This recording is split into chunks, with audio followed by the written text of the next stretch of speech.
بسم اللہ الرحمن الرحیم۔ السلام علیکم۔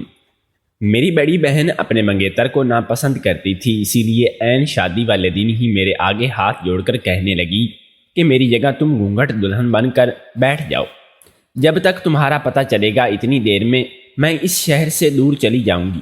میرے دل میں لالچ آ گیا، کیونکہ میں اس لڑکے کو پسند کرتی تھی، اسی لیے کسی کو باجی کے بھاگنے کا نہیں بتایا، بلکہ خود نکاح کر لیا کہ بعد میں دیکھی جائے گی۔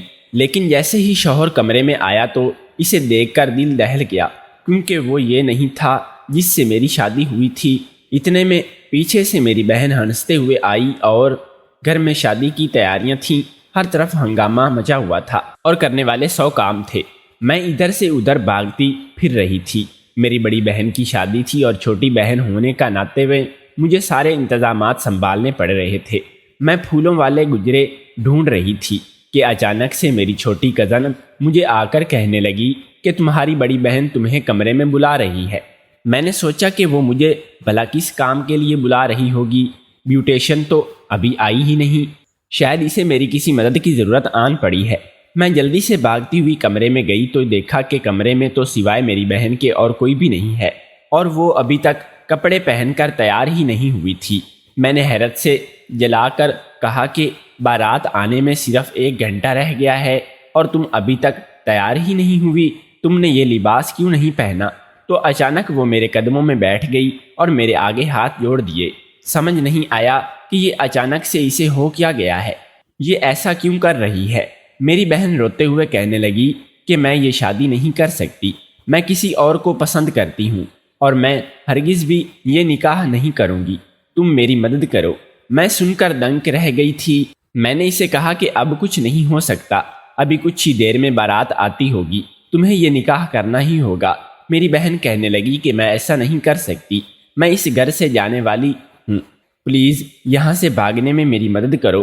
اگر تم نے میری مدد نہیں کی تو میں اس زبردستی کی شادی میں ہمیشہ ناخوش رہوں گی، اور ہو سکتا ہے کہ کسی دن تنگ آ کر اپنی جان ہی لے لوں۔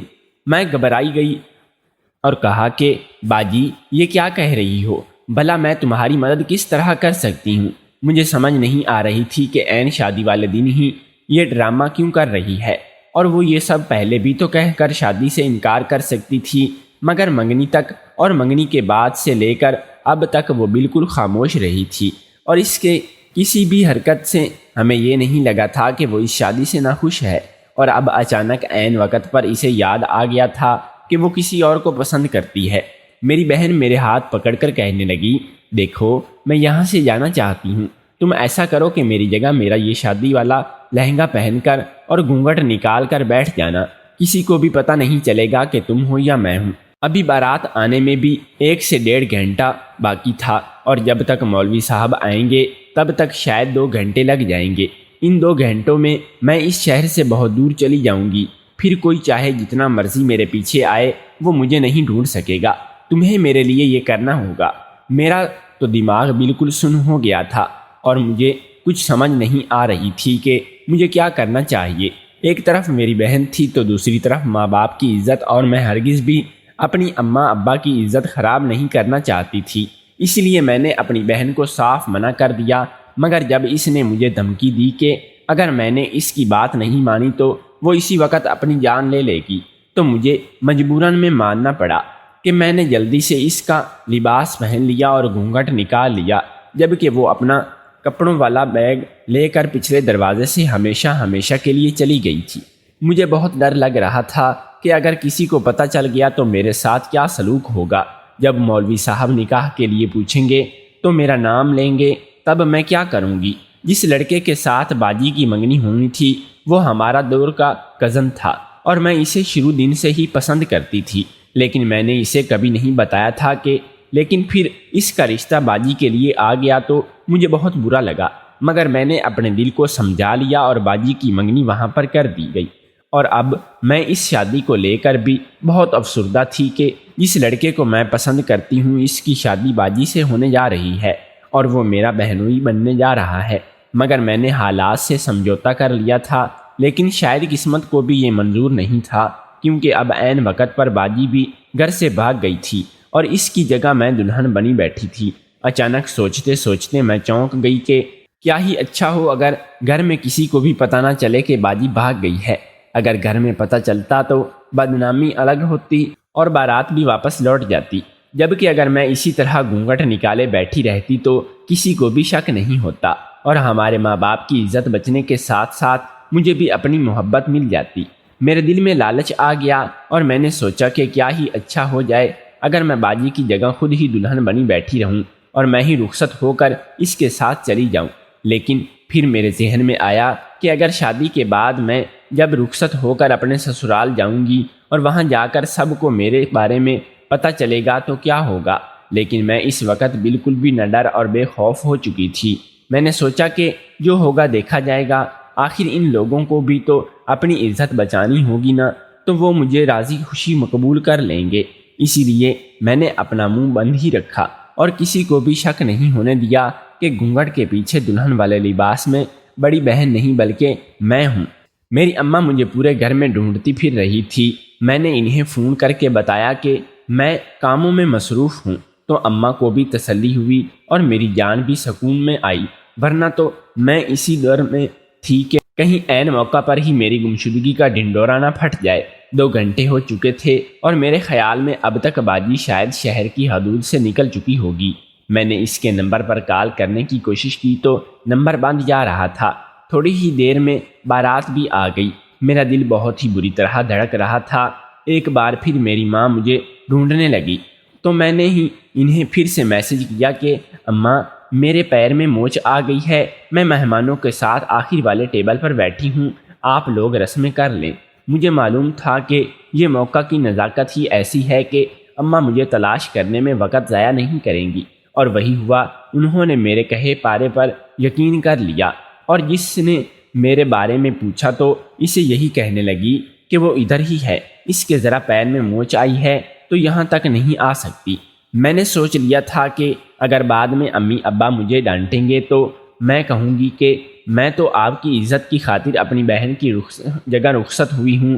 تھوڑی ہی دیر میں میرا نکاح ہو گیا اور میں رخصت ہو کر گاڑی میں بیٹھ گئی۔ اس پل میرا دل بہت ہی بری طرح دھڑک رہا تھا، مجھے طرح طرح کے خیال آ رہے تھے۔ میں نے گاڑی میں بیٹھتے ہی ایک بار پھر سے باجی کو فون کرنے کی کوشش کی، مگر اس بار بھی اس کا نمبر بند ہی ملا۔ میں نے اپنے دلہے کا چہرہ دیکھنے کی کوشش کی، مگر اس کے چہرے پر بھی صحرا ہی تھا۔ اصل میں یہ ہمارا خاندان کی روایت تھی کہ شادی پر دلہن گھونگھٹ اور دلہا صحرا پہنتے ہیں، اسی لیے کسی کو بھی نہ ہی شک ہوا اور نہ ہی کوئی اعتراض، جانے کیوں، مگر میرا دل مسلسل مجھے کچھ غلط ہونے کے اشارے دے رہا تھا۔ گاڑی میں صرف میں ہی اس کے ساتھ بیٹھی ہوئی تھی۔ تھوڑی ہی دیر میں ہم سسرال میں پہنچ گئے اور مجھے اسی طرح گھونگھٹ میں ہی میرے کمرے میں پہنچا دیا گیا۔ میں سوچ رہی تھی کہ جانے اب کیا تماشا ہوگا جب گھونگھٹ اٹھا کر وہ میرا چہرہ دیکھے گا تو بڑی بہن کی جگہ مجھے پا کر جانے اس کا کیا رد عمل ہوگا۔ تو تھوڑی ہی دیر گزری تھی کہ کمرے کا دروازہ کھلا اور وہ اندر آ گیا۔ میں نے آنکھیں بند کر لیں۔ اس نے میرا گھونگھٹ اٹھایا، جیسا کہ میں توقع کر رہی تھی کہ میرا گھونگھٹ اٹھاتے ہی وہ چیخ پڑے گا۔ ایسا کچھ نہیں ہوا، تو میں نے جھٹ سے آنکھیں کھولی اور چیخنے کی باری میری تھی، کیونکہ میرے شوہر کے روپ میں تو اس وقت کوئی اور ہی لڑکا سامنے بیٹھا ہوا تھا۔ وہ تو نہیں تھا جسے میں پسند کرتی تھی اور جس کی شادی میری بہن سے ہونے والی تھی۔ میں گھبرا گئی اور پیچھے ہٹتے ہوئے کہنے لگی کہ کون ہو تم؟ وہ ہنستے ہوئے کہنے لگا، ارے تم اپنے شوہر کو بھول گئی، میں ہی تو ہوں تمہارا شوہر، ابھی ابھی ہماری شادی ہوئی ہے۔ یہ وہ کیا کہہ رہا تھا؟ کیا میرے ساتھ کوئی دھوکہ ہوا ہے یا میں کوئی خواب دیکھ رہی ہوں؟ اتنے میں دروازے پر دستک ہوئی۔ وہ مجھے کچھ کہے بغیر دروازہ کھولنے گیا تو دروازے سے اندر آنے والی ہستی کو دیکھ کر میں شاکڈ رہ گئی۔ میری بہن ہنستے ہوئے اندر آ رہی تھی اور اس کے پیچھے اندر داخل ہونے والے شخص کو دیکھ کر تو جیسے میری جان ہی نکل گئی، کیونکہ وہ تو وہی لڑکا تھا جس سے شادی کرنے سے باجی نے انکار کر دیا تھا اور گھر سے بھاگ گئی تھی، اور یہ دونوں ایک ساتھ نظر آ رہے تھے، اور میں دلہن کے لباس میں یہاں پر بیٹھی تھی کہ سب کیا ہو رہا تھا۔ میرا تو دماغ ہی چکرا کر رہ گیا۔ میں نے آپی کو دیکھتے ہی چلا کر پوچھا، آپی یہ سب کیا ڈرامہ ہے؟ کیا تم نے میرے ساتھ کسی قسم کا کوئی دھوکہ کیا ہے؟ تو تم میری بہن کہنے لگی، ارے تمہارے ساتھ کوئی دھوکہ یا فرار نہیں ہوا، تم نے میری مدد کرنے کا وعدہ کیا تھا اور تم نے کر لی۔ اب چلو شاباش، تم گھر چلی جاؤ، کیونکہ گھر میں کسی کو نہیں پتا کہ تم یہاں پر ہو، وہ تمہیں ڈھونڈ رہے ہوں گے۔ میں نے حیران ہو کر کہا کہ یہ آپ کیا کہہ رہی ہیں؟ یہ سب کیا ہے؟ مجھے کچھ بتائیں۔ تو باجی کہنے لگی کہ ابھی یہ مناسب موقع نہیں ہے، تمہیں کسی دن بتا دوں گی، مگر ابھی کے لیے تم گھر جاؤ، کیونکہ گھر والے تمہیں تلاش کر رہے ہیں۔ باجی نے مجھے کپڑے دیے کہ یہ کپڑے تبدیل کرو اور جلد از جلد گھر پہنچو۔ وہی لڑکا جو دلہے والے لباس میں تھا، اسے باجی کہنے لگی کہ شارک جاؤ، تم اسے جلدی گھر پہنچاؤ۔ میں تو اس وقت بالکل ہی سن رہ گئی تھی، مجھے کچھ سمجھ نہیں آ رہا تھا، اسی لیے میں چپ چاپ جا کر گاڑی میں بیٹھ گئی۔ وہ لڑکا شارک فرنٹ سیٹ پر آ کر بیٹھ گیا۔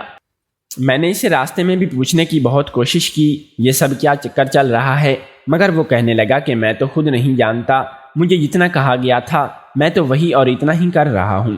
اس نے مجھے گھر کے دروازے سے تھوڑا سا دور ہی اتار دیا اور چلا گیا۔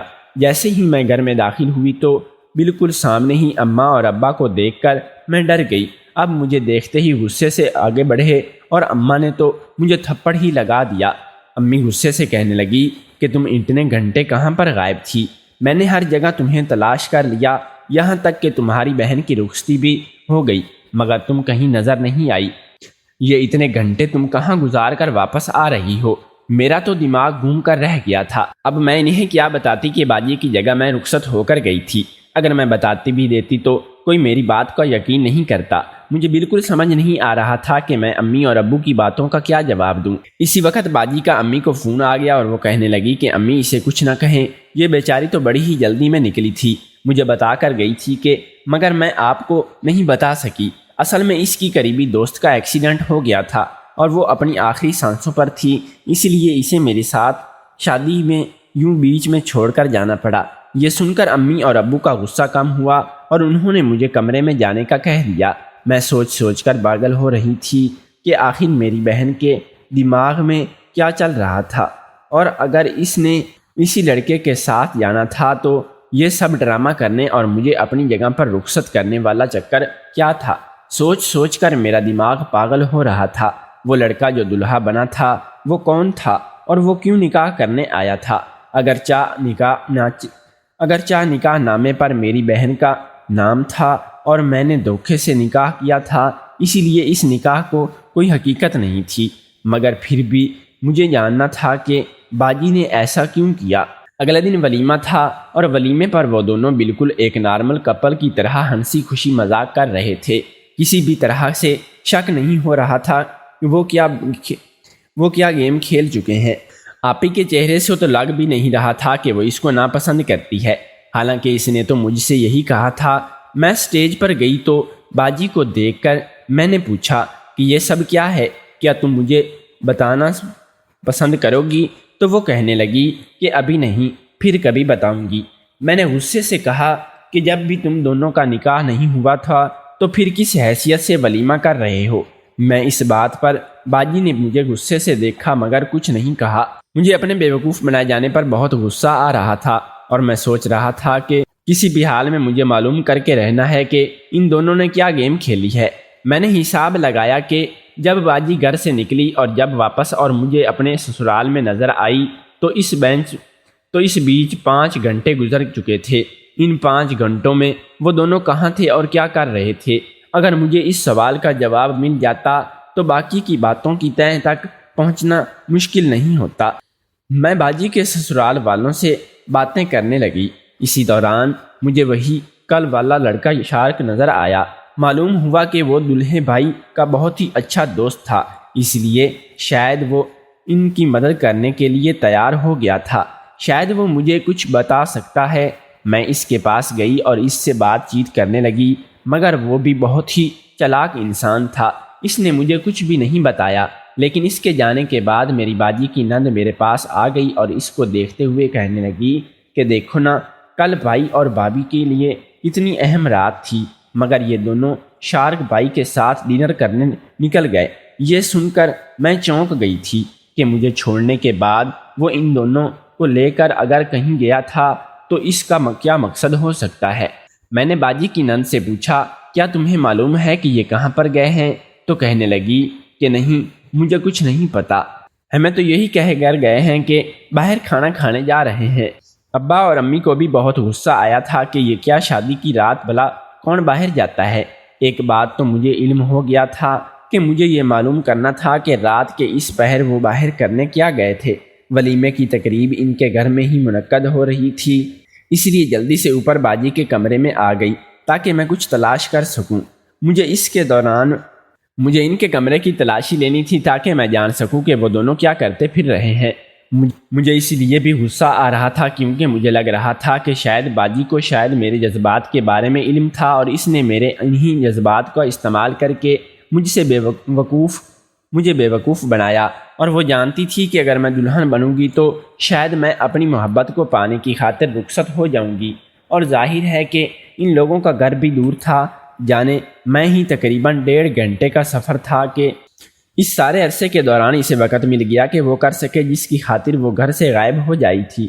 اسے چاہیے تھا کہ وہ مجھے سچ سچ بتا دیتی کہ وہ کس مقصد کے لیے گھر سے غائب ہونا چاہ رہی ہے، مگر اسے یوں میرے جذبات کا استعمال نہیں کرنا چاہیے تھا۔ اسی لیے میں نے بھی ہر لحاظ کو بلائے طاق رکھ کر سوچا کہ اب میں بھی اس کی حقیقت سب کے سامنے لے کر آؤں گی، اور جو کچھ بھی یہ چھپانا چاہ رہے ہیں وہ سب کے سامنے لے کر آؤں گی۔ میں جلدی سے باجی کے کمرے کی تلاشی لینے لگی کہ اسی دوران کمرے کا دروازہ کھلا اور باجی اندر آ گئی۔ مجھے دیکھتے ہی غصے سے کہنے لگی کہ تمہیں میرے کمرے میں آنے کا حق کس نے دیا؟ تم یہاں پر کیا کر رہی ہو؟ چلو یہاں سے چلی جاؤ۔ اس وقت تو میں وہاں سے چھپ چاپ چلی گئی، مگر میرے ذہن میں یہ بات بیٹھ چکی تھی کہ مجھے ہر حال میں باجی کا راز معلوم کر کے رہنا ہے۔ اسی لیے ولیمے کے بعد جب ہم لوگ واپس جانے لگے تو میں طبیعت خرابی کا بہانہ بنا کر وہیں رک گئی اور میرے گھر والے واپس چلے گئے۔ میری باجی کے سسرال والوں نے مجھے روک لیا تھا کہ یہ جب بچی کی طبیعت ٹھیک ہوگی۔ اس وقت میں وہاں سے چپ چاپ چلی گئی، مگر میرے ذہن میں یہ بات بیٹھ چکی تھی کہ مجھے ہر حال میں باجی کا راز معلوم کر کے رہنا ہے۔ اس لیے ولیمے کے بعد جب ہم لوگ واپس جانے لگے تو میں طبیعت خرابی کا بہانہ کر کے وہیں رک گئی۔ میرے گھر والے واپس چلے گئے۔ میری باجی کے سسرال والوں نے مجھے روک لیا تھا کہ جب بچی کی طبیعت ٹھیک ہو جائے گی تو ہم اسے خود ہی چھوڑ آئیں گے۔ میں ان دونوں پر نظر رکھنا چاہتی تھی اور یہ کام یہاں پر ہی کر سکتی تھی کہ میں ان دونوں کو چوری چوری بات کرتے سنا۔ باجی اپنے شوہر کو کہہ رہی تھی کہ مجھے نہیں لگتا تھا کہ میری چھوٹی بہن میں اتنی عقل ہوگی، اس لیے میں نے اسے استعمال کیا، مگر دیکھو اسے کیسے ہم پر شک ہو گیا، اور اب میرا خیال ہے کہ وہ ہم پر نظر رکھنے کے لیے اسی گھر میں رکی ہے۔ باجی کا شوہر کہنے لگا کہ اسے ہرگز بھی معلوم نہیں ہونا چاہیے کہ ہم شادی کے دوران کیوں غائب ہوتے ہیں۔ اسے ہرگز بھی معلوم نہیں ہونا چاہیے کہ ہم شادی کے دوران کیوں غائب ہوئے تھے۔ پھر وہ باجی سے پوچھنے لگا تم نے وہ سب کچھ سنبھال کر تو رکھ دیا ہے نا؟ تو باجی کہنے لگی کہ ہاں، میں نے الماری کے نچلے خانے میں حفاظت سے سب کچھ گلدان میں رکھ دیا ہے اور چابی اپنے کمرے کے باہر رکھے گلدان میں چھپا دی ہے۔ یعنی باجی کا راز اس الماری میں چھپا ہوا تھا۔ میں نے موقع کی تلاشی کرنی شروع کر دی اور مجھے جلدی ہی موقع ملے گا۔ باجی اور ان کے شوہر کو ایک دوست کی دعوت پر گھر سے باہر جانا پڑا۔ میں جلدی سے ان کے کمرے کا رخ کیا، گلدان سے چابی نکالی اور باجی کے کمرے میں گھس کر اس کی الماری کا نچلا خانہ کھولا۔ مجھے امید ہی نہیں تھی کہ مجھے کچھ ایسا دیکھنے کو ملے گا۔ مجھے امید ہی نہیں تھی کہ مجھے یہ سب کچھ دیکھنے کو ملے گا۔ یہ سب کچھ اگر ہمارے گھر میں سے کوئی کر لیتا تو شاید ابا باجی کی جان ہی لے لیتا، بلکہ باجی کیا باجی کے شوہر کو بھی نہ بخشتا۔ اب مجھے سب سمجھ آ چکی تھی کہ ان دونوں کا پلان کیا تھا اور ان دونوں نے کیا کیا۔ میں ان دونوں سے صاف صاف بات کرنا چاہتی تھی، اسی لیے ان سے واپس آنے تک وہیں رکی۔ جب وہ دونوں واپس آئے تو مجھے اپنے کمرے میں ان سب ثبوتوں کے ساتھ لے کر ہکا بکا رہ گئے۔ انہیں یقین ہی نہیں آیا کہ ان کا بھانڈا پھوٹ چکا ہے۔ میں نے باجی کو کہا کہ پتہ تو مجھے سب کچھ چل ہی گیا تھا، لیکن پھر بھی اگر تم مجھے خود سب کچھ سچ سچ بتا دو گی تو ہو سکتا ہے کہ میں تمہارے لیے کچھ کر سکوں۔ باجی روتے ہوئے سب بتانے لگی۔ میں اور ارحم ایک دوسرے کو پسند کرتے تھے، کیونکہ ہم رشتہ دار ہیں تو ہمیں امید تھی کہ ہمارے گھر والے اس رشتے پر مان جائیں گے، اور ہوا بھی یہی۔ بہت جلد ہماری منگنی ہو گئی۔ منگنی کے بعد اکثر ہم باہر چھپ کر ملنے لگے۔ جانتی ہو کہ میں نکاح سے پہلے ہی تنہائی میں نہیں ملنا چاہیے تھا، مگر اب بار ہم یہ غلطی ہو گئی تھی، مگر اسی غلطی کا فائدہ کسی نے اٹھا لیا اور ہماری انتہائی نامناسب سب تصاویریں بنا لی۔ بارات والے دن مجھے ارحم کا فون آیا۔ اس نے بتایا کہ اس دن کسی نے ہماری تصاویر بنا لی تھیں۔ اب وہ کال کر کے دھمکیاں دے رہا ہے اور بلیک میل کر رہا ہے کہ اگر ہم نے ابھی اسی وقت اس کے لیے 10 لاکھ کا انتظام نہیں کیا تو وہ ہماری تصاویر ہمارے خاندان والوں کو دکھا دے گا۔ ارحم کا ایک بہت ہی اچھا دوست پولیس میں تھا۔ ہم نے اسے ساری بات بتائی تو اس نے ہماری مدد کرنے کا وعدہ کر لیا، لیکن اس کے لیے ہم دونوں کو اس شخص کے بتائے ہوئے پتہ پر پیسے لے کر جانا تھا اور پولیس کو پیچھے سے ریڈ کرنی تھی۔ تو اس سارے عمل میں ہمیں 5 سے 6 گھنٹے لگ جاتے۔ ہم یہ شادی نہ ہی ملتوی کر سکتے تھے اور نہ ہی کسی کو اس بارے میں کچھ بتا سکتے تھے۔